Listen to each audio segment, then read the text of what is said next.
Federal Hall. What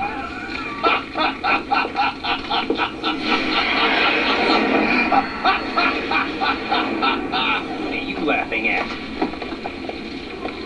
Do you know what day it is today? April 30th? That's right. George Washington took office as the first president of the United States of America 200 years ago today. And it happened right here.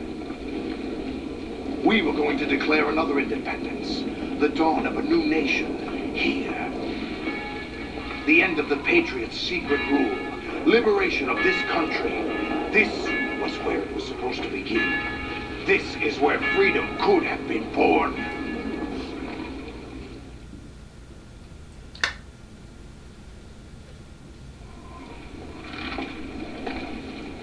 All you want is power at any cost. Jack, it's not power I want. What I wanted to take back from the Patriots are things like freedom, civil rights, opportunities. The founding principles of this country. Everything that's about to be wiped out by their digital censorship. Jack, listen to me.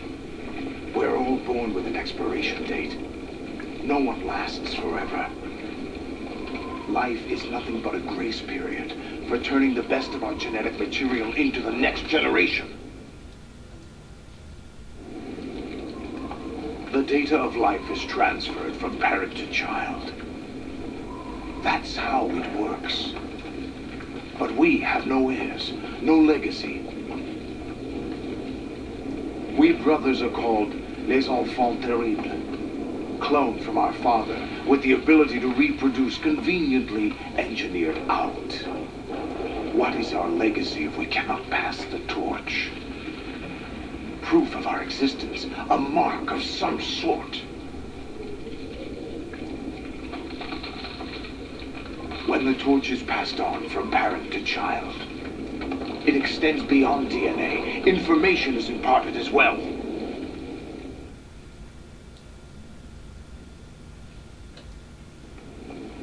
All I want is to be remembered by other people, by history. The Patriots are trying to protect their power, their own interests, by controlling the digital flow of information. I want my memory, my existence to remain. Unlike an intron of history, I will be remembered as an axon. That will be my legacy, my mark in history. But the Patriots would deny us even that. I will triumph over the Patriots and liberate us all, and we will become the Sons of Liberty!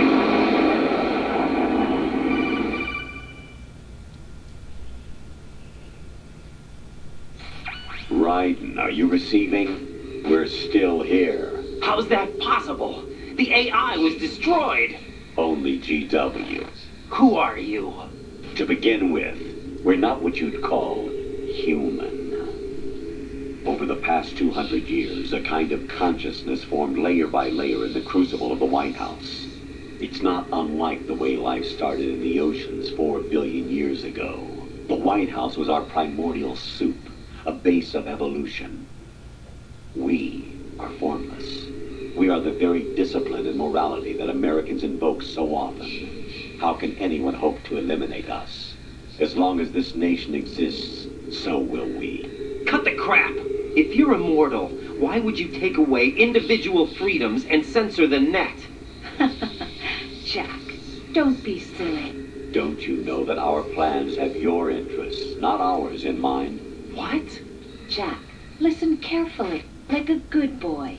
The mapping of the human genome was completed early this century. As a result, the evolutionary log of the human race lay open to us. We started with genetic engineering, and in the end, we succeeded in digitizing life itself.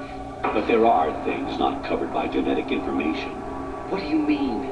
Human memories, ideas, culture, history. Genes don't contain any record of human history. Is it something that should not be passed on? Should that information be left at the mercy of nature? We've always kept records of our lives, through words, pictures, symbols, from tablets to books. But not all the information was inherited by later generations. A small percentage of the whole was selected and processed, then passed on. Not unlike genes, really. That's what history is, Jack. But in the current digitized world, trivial information is accumulating every second, preserved in all its triteness, never fading, always accessible. Rumors about petty issues, misinterpretations, slander. All this junk data, preserved in an unfiltered state, growing at an alarming rate. It will only slow down social progress, reduce the rate of evolution. Right. You seem to think that our plan is one of censorship. Are you telling me it's not? You're being silly. What we propose to do is not to control content, but to create context. Create context. The digital society furthers human flaws and selectively rewards development of convenient half-truths. Just look at the strange juxtapositions of morality around you. Billions spent on new weapons in order to humanely murder other humans. Rights of criminals are given more respect than the privacy of their victims. Although there are people suffering in poverty, huge donations are made to protect endangered species. Everyone grows up being told the same thing. Be nice to other people. But beat out the competition. You're special. Believe in yourself and you will succeed. But it's obvious from the start that only a few can succeed. You exercise your right to freedom, and this is the result. All rhetoric to avoid conflict and protect each other from hurt. The untested truths, spun by different interests, continue to churn and accumulate in the sandbox of political correctness and value systems. Everyone withdraws into their own small gated community, afraid of a larger forum. They stay inside their little ponds, leaking whatever truth suits them into the growing cesspool of society at large. The different cardinal truths neither clash nor mesh. No one is invalidated, but nobody is right. Not even natural selection can take place here. The world is being engulfed in truth. And this is the way the world ends. Not with a bang, but a whimper. We're trying to stop that from happening. It's our responsibility as rulers. Just as in genetics, unnecessary information and memory must be filtered out to stimulate the evolution of the species. And you think you're qualified to decide what's necessary and not? Absolutely. Who else could wade through the sea of garbage you people produce, retrieve valuable truths, and even interpret their meaning for later generations? That's what it means to create context. I'll decide for myself what to believe and what to pass on. But is that even your own idea? Or something Snake told you. That's the proof of your incompetence right there. You lack the qualifications to exercise free will. That's not true. I have the right. Does something like a self exist inside of you? That which you call self serves as nothing more than a mask to cover your own being. In this era of ready-made truths, self is just something used to preserve those positive emotions that you occasionally feel. Another possibility is that self is a concept you conveniently borrowed under the logic that would endow you with some sense of strength. That's crap! Is it? Would you prefer that someone else tell you? All right then. Explain it to him.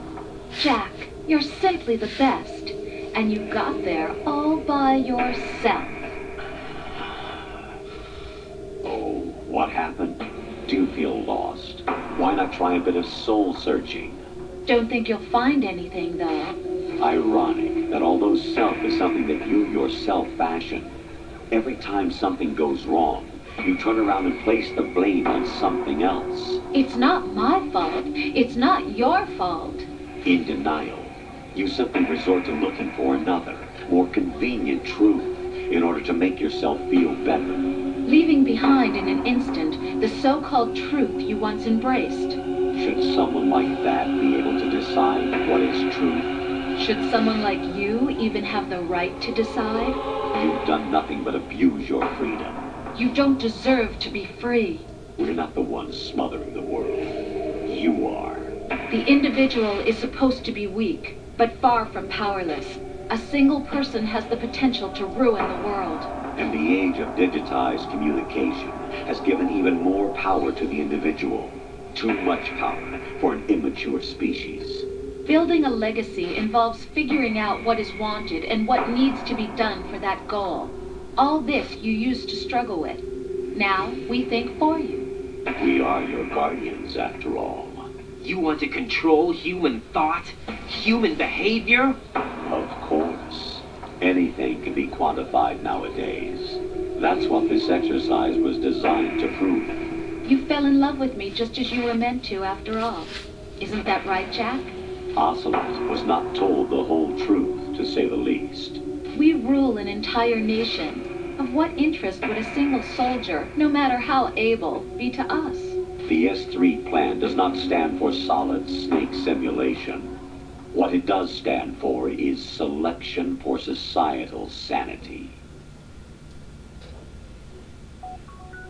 The S3 is a system for controlling human will and consciousness.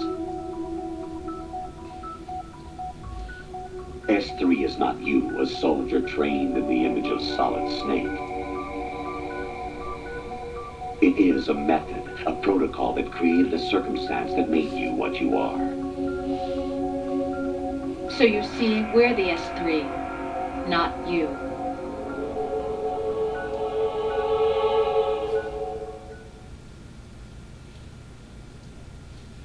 What you experienced was the final test of its effectiveness. That's crazy. You heard what President Johnson said. The Arsenal's GW system is the key to their supremacy.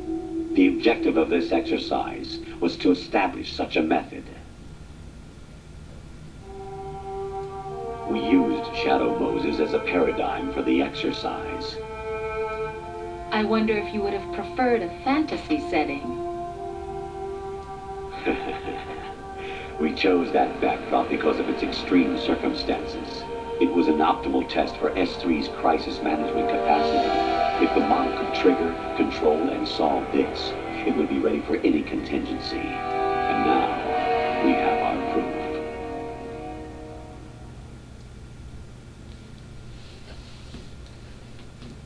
Raiden, there are also reasons behind your selection. Solidus raised plenty of other child soldiers. Do you know why we chose you over them?